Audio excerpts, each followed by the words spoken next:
부산행에선 좀비가 열차를 가득 채웠고 반도에선 폐허가 된 도시를 메웠죠. 무대는 바뀌었지만 좀비 자체는 늘 똑같았습니다. 물면 옮고 달려들고 그게 전부였어요. 그런데 군체의 좀비는 그 공식을 정면으로 깹니다. 이 녀석들은 배웁니다. 서로 연결되고 정보를 나누고 하나의 거대한 두뇌처럼 사고하죠. 처음엔 짐승처럼 바닥을 기어다니던 것들이 시간이 지나면 두 발로 일어섭니다. 유리창을 인식하고 한꺼번에 달려들어 깨트리죠. 점점 더 영리해집니다. 그저 달려드는 게 아니라 학습하고 진화하는 좀비. 군체가 부산행과 갈라지는 지점이 바로 여기에요. 실제로 이 설정은 칸 영화제 미드나잇 부문에 초청됐고 상영이 끝나자 2300석을 가득 채운 대극장에서 7분간 기립박수가 터졌습니다. 그만큼 신선했다는 뜻이죠. 자, 그럼 이 영화 정말 그 박수만큼 좋았을까요? 좋았던 점부터 끝내 아쉬웠던 점까지 차근차근 풀어보겠습니다. 배경은 서울 한복판의 초고층 빌딩입니다. 이 모든 사태의 중심엔 천재 생물학자 서영철이 있습니다. 부교한 배우가 맡았죠. 영화는 서영철이 빌딩에 테러를 하겠다며 신고하는 장면에서 시작합니다. 이 남자는 바이러스를 재앙이라 보지 않습니다. 인류를 다음 단계로 끌어올릴 진화라고 믿어요. 모두가 하나로 연결돼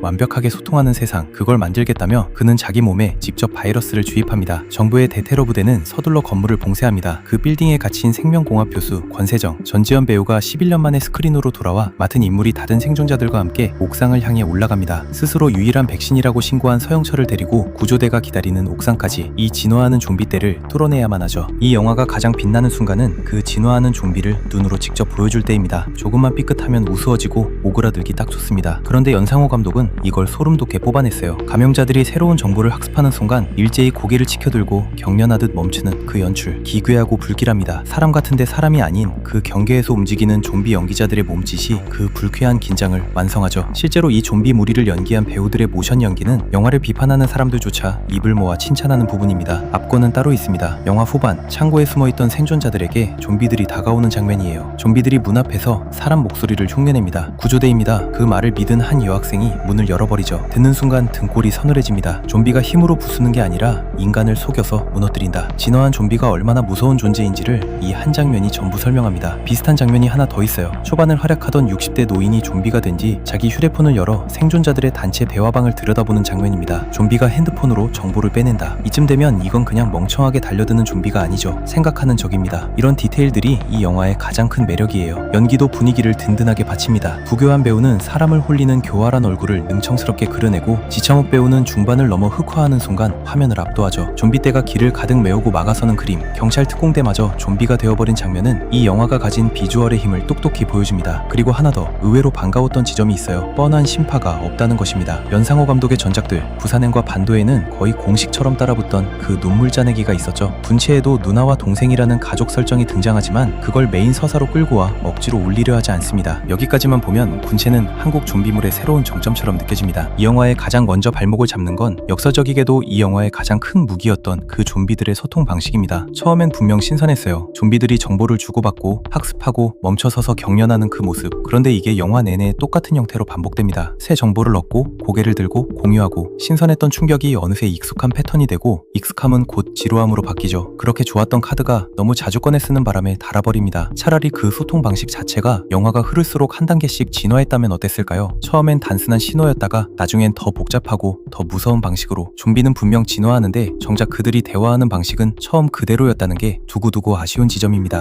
호흡도 비슷한 아쉬움을 남깁니다. 이 영화에서 긴장감이 가장 폭발하는 순간은 후반에 서영철이 감염시킨 경찰 특공대를 앞세워 건물 옥상으로 올라가 마침내 바깥 세상으로 빠져나가는 장면이에요. 봉쇄됐던 재앙이 도시로 풀려나는 그 순간 영화가 비로소 최고 속도로 질주합니다. 문제는 그게 너무 뒤에 온다는 것이죠. 정작 가장 짜릿해야 할 구간이 영화의 막바지에 몰려있어요. 반대로 그 앞은 깁니다. 좀비의 설정을 설명하고 한층 한층 위기를 넘기는 초중반이 너무 친절하고 길게 이어지죠. 빌드업에 너무 많은 시간을 쓴 나머지 폭발의 쾌감을 끝에 가서야 짧게 터트리고 마는 거예요. 그리고 다 보고 나면 이상하게 허무합니다. 분명 재밌게 봤는데 마음에 남는 인물이 한 명도 없어요. 그 허무함의 정체를 따라가다 보면 결국 한 가지 질문에 닿습니다. 이 영화의 빌런 서영철은 대체 왜 이런 짓을 벌인 걸까요? 영화는 후반에 그 이유를 밝힙니다. 권세정은 과거 서영철 아버지의 연구비 횡령을 내부 고발한 사람이었어요. 그 일로 서영철의 아버지는 자리에서 쫓겨나고 끝내 스스로 목숨을 끊습니다. 서영철은 그때 아버지가 남긴 말, 소통의 불완전함이 부른 비극이라는 그 한마디를 평생 품고 살아온 거죠. 그래서 모두가 완벽하게 소통하는 세상, 군체를 꿈꾸게 됐다는 겁니다. 그럴듯하게 들리죠? 그런데 곰곰이 생각해보면 좀 약합니다. 수십 년 전 아버지가 실제로 잘못을 저질렀던 그 사건 하나로 수천 명을 죽이는 괴물이 된다. 이걸 납득하기엔 그의 서사가 너무 얇아요. 심지어 영화는 그를 그냥 사이코패스 빌런으로만 그립니다. 그래서 많은 관객들이 이런 해석을 내놨어요. 서영철은 카리스마 넘치는 천재 빌런이 아니라 자기만의 세계에 갇혀 몸만 자라버린 어린애라고요. 실제로 그가 만든 세상도 그렇습니다. 그는 모두가 함께 생각하는 집단지성을 꿈꿨다지만 정작 그가 통제권을 쥔 좀비들은 그냥 그의 명령만 따르는 꼭두각시가 됐어요. 집단지성이 아니라 그저 한 사람에게 조종당하는 무지성 군체. 그가 그토록 외친 진화가 사실은 가장 끔찍한 독재였던 셈이죠. 그리고 여기서 이 영화의 진짜 문제가 드러납니다. 등장인물이 너무 많습니다. 생각해보면 주인공 권세정도 사연이 없는 인물은 아니에요. 옳다고 믿으면 끝까지 밀어붙이는 감직한 성격. 그게 본의 아니게 사형철이라는 괴물을 만든 불씨가 됐다는 꽤 묵직한 아이러니를 품고 있죠. 그런데 영화는 이 좋은 재료를 거의 살리지 못합니다. 11년 만에 복귀한 전지현 배우에게 화끈한 액션을 맡기지도 그 깊은 내면을 파고들지도 않아요. 그저 상황을 설명하고 작전을 짜는 자리에 세워둘 뿐이죠. 왜 그랬을까요? 인물이 너무 많기 때문입니다. 누나를 잃고 폭주하는 보안요원, 이기적인 경찰, 왕따 학생과 일진들, 외부에서 돕는 과학자까지 챙겨야 할 인물이 너무 많으니 정작 가장 중요한 두 사람, 주인공과 빌런의 서사를 깊게 팔 시간이 사라진 거예요. 모두를 조금씩 보여주려다 그 누구도 제대로 보여주지 못한 겁니다. 이게 얼마나 심한가 하면 외부에서 권세정을 돕는 과학자 공설이는 알고 보면 권세정의 전남편이었던 한규성의 현재 아내예요. 그러니까 전남편의 새 부인이 옛 부인을 돕는 구도인 거죠. 그런데 이 관계가 극에서 하는 일이 거의 없습니다. 정작 그 연결고리인 한규성, 고수배우가 맡은 인물은 영화 초반에 일찍 세상을 떠나버리거든요. 그러다 보니 이 복잡한 삼각관계는 그냥 설정으로만 남습니다. 안 그래도 인물이 넘치는 영화에 쓰지도 않을 관계도까지 더해 짐을 키운 명백히 억지스러운 인물 늘리기로 보이기도 하죠. 하지만 한편으로는 이런 생각도 듭니다. 가장 완벽하게 소통하기 힘든 껄끄러운 관계조차도 억압적인 군체 시스템에 맞서 서로를 돕고 연대한다는 것. 결국 영화가 말하고자 했던 불완전하지만 소중한 인간적 소통의 가치를 보여주려던 의도는 아니었을까요? 물론 이런 해석이 의미가 있다 해도 아쉬운 건 사실입니다. 자꾸만 부산행이 떠오르거든요. 부산행에는 마동석 배우가 있었죠. 임산부 아내를 지키려 맨주먹으로 좀비에게 달려들던 그 우직한 카리스마. 그리고 김의성 배우가 있었습니다. 자기만 살겠다고 남을 사지로 미는, 미워도 너무 미워서 눈을 뗄 수 없던 그 이기심의 화신. 조연 하나하나가 또렷하게 살아있었어요. 군체에도 똑같은 자리에 인물들이 있습니다. 시칼을 든 채 폭주하는 보안요원을 맡은 지창욱 배우. 분명 강렬하긴 했습니다. 단순히 잔인한 액션을 넘어 집단지성으로 진화하는 완벽한 좀비들 앞에서 정작 인간은 이성과 문명을 잃고 가장 원시적으로 태어하고 있다는 씁쓸한 질문을 던지는 지점은 분명 의미있게 읽히기도 합니다. 하지만 그럼에도 마동석 배우가 몸으로 뿜어내던 그 독보적인 카리스마와 비교하면 한참 약해 보이는 것이 사실입니다. 감정의 서사가 너무 얇다 보니 시칼을 휘두르는 시각적 충격에 비해 관객 마음에 와닿는 정서적 카타르시스는 약하게 느껴지거든요. 끝까지 이기적인 경찰팀장 역시 부산행 김의성 배우의 그 처절하고 집요한 생존력에 비하면 임팩트가 한참 덜합니다. 실제로 일부 조연들의 연기를 두고는 몰입이 깨진다는 혹평이 적지 않았죠. 그래서 이런 생각이 들어요. 차라리 서사를 포기했다면 어땠을까? 어차피 인물들의 이야기가 얇을 거였다면 장르물답게 그 빈자리를 더 화끈한 액션과 비주얼로 꽉 채웠다면. 보는 내내 한 영화가 떠올랐습니다. 월드워 Z예요. 전문가가 좀비를 막을 방법을 하나씩 풀어간다는 점에서 둘은 닮은 출발선에 섰죠. 그런데 결정적인 차이가 있습니다. 월드워 Z는 그 해법을 찾아가는 과정을 따라 긴장감이 점점 차오릅니다. 한 단계를 풀면 다음 벽이 나오고 주인공이 그걸 끌고 가면서 관객도 함께 조여들어요. 군체엔 그 상승 곡선이 약합니다. 극을 책임지고 끝까지 끌어가는 중심인물이 없으니 사건은 계속 벌어지는데 긴장은 차곡차곡 쌓이질 않아요. 생각해보면 너무 아까운 재료였어요. 실시간으로 진화하는 좀비. 이 새로운 적을 공략하는 방법을 좀비가 한 번 진화할 때마다 인간도 한 수씩 새로 둬가며 그 수싸움을 따라 긴장을 한 칸씩 쌓아 올렸다면, 그랬다면 머리로 조여오는 전혀 다른 결의 좀비물이 됐을 겁니다. 그래도 결말의 그 장면 하나만큼은 인정해야 합니다. 바로 엔트밀이에요. 수천 마리의 개미가 끝없이 원을 그리며 돌다 제풀에 말라 죽는 현상이죠. 영화를 깎아내리던 사람들조차 이 장면만큼은 최고의 명장면으로 꼽습니다. 비딩을 빠져나와 거리로 나선 권세정은 좀비의 몸을 뒤덮은 하얀 균사체가 묻은 옷을 입습니다. 그러자 좀비들이 그를 동족으로 착각해 공격하지 못하죠. 이 모습을 본 서영철은 곧장 좀비들에게 그 옷을 입은 대상을 공격하라고 명령을 내립니다. 절체절명의 순간 권세정은 기지를 발휘해요. 그 옷을 벗어 다른 좀비에게 입혀버립니다. 그 순간 군체의 거대한 두뇌에 오류가 걸립니다. 동족을 공격하라는 명령과 동족은 공격하면 안 된다는 본능이 정면으로 충돌한 거죠. 좀비들은 눈앞의 대상만 쫓아 의미 없는 원을 빙빙 돌기 시작합니다. 그 거대한 엔트밀의 한복판으로 서영철이 직접 걸어들어가 오류를 멈추려 하지만 이미 늦었어요. 군체는 학습한 모든 것을 잃고 가장 멍청했던 초기 상태로 되돌아갑니다. 명상호 감독은 이 엔트밀 현상을 통해 현대사회의 맹목적인 정보 수용과 알고리즘에 갇힌 채 스스로 생각하기를 멈춘 집단 지성이 얼마나 무기력하게 붕괴할 수 있는지를 매섭게 꼬집고 싶었던 건지도 모릅니다. 개개인의 주체적인 사고 없이 하나의 절대적인 정보나 명령에만 지배당하는 군상들이 결국 마주할 오류와 비극, 그것을 이 한 장면에 고스란히 은유해낸 것이죠. 하지만 정작 그 비극의 철계자였던 빌런의 최후가 힘을 빼버립니다. 모든 비극의 원흉이었던 서영철은 통제를 잃고 날뛰는 좀비 떼에 휩쓸려 불길 속에서 허무하게 타 죽습니다. 어쩌면 그게 넌 그저 상처받은 어린애였을 뿐이라는 이 영화의 마지막 평가였는지도 모르겠습니다. 하지만 빌런의 퇴장 주차장이 이렇게 흐릿하니 영화 전체가 마지막에 힘없이 주저앉는 느낌인 건 어쩔 수 없어요. 그리고 정말 마지막, 모든 좀비가 멈춰버린 거리 한복판에서 좀비 하나가 조용히 눈을 뜹니다. 솔직히 이 장면은 잘 모르겠습니다. 소편을 위한 떡밥인지 그냥 열린 결말로 던져둔 것인지 분명하지 않거든요. 우두머리가 사라져도 군체는 죽지 않는다는 메시지로 읽을 수도 있지만 영화가 거기까지 단단하게 쌓아올린 게 없다 보니 그 마지막 눈빛도 묵직하게 박히기보다 그냥 물음표로 남습니다. 영화를 다 보고 나면 한 가지 질문이 머릿속을 맴돕니다. 서영철은 세상을 진화시키겠다고 했죠. 그런데 군체가 되는 것이 과연 진화일까요? 모두가 하나로 연결돼 단 하나의 우두머리에게 통제받는 세상, 자기 생각도 의지도 없이 한 몸으로 움직이는 무리, 그게 정말 더 나은 단계로 나아가는 걸까요? 오히려 한 명이 잘못된 길로 빠졌을 때 그걸 바로잡아줄 다른 생각이 사라진 가장 위험한 세상은 아닐까요? 어쩌면 영상호 감독은 모두가 똑같은 정보를 공유하고 AI가 인간의 생각을 흉내내는 지금 이 시대를 저 좀비 때에 빗대고 싶었는지도 모릅니다. 아쉬운 이야기를 길게 했습니다. 하지만 그건 이 영화가 그만큼 기대작이었기 때문이에요. 진화하는 좀비라는 신선한 발상, 수직으로 솟은 빌딩이라는 새로운 무대, 소름 돋는 연출과 잊기 힘든 엔트밀, 분명 군체에는 좋았던 것이 많습니다. 다만 그 좋은 재료들을 끝까지 끌고 갈 중심인물 하나, 긴장을 한 칸씩 쌓아올릴 설계 하나가 끝내 아쉬웠어요. 그것만 있었다면 부산행을 넘어 월드워 Z까지도 넘봤을지 모릅니다. 여러분은 어떻게 보셨을지 궁금합니다. 특히 그 마지막 조용히 눈을 뜨던 감영자의 얼굴이 여러분에겐 어떤 의미로 다가왔을지 댓글로 남겨주세요.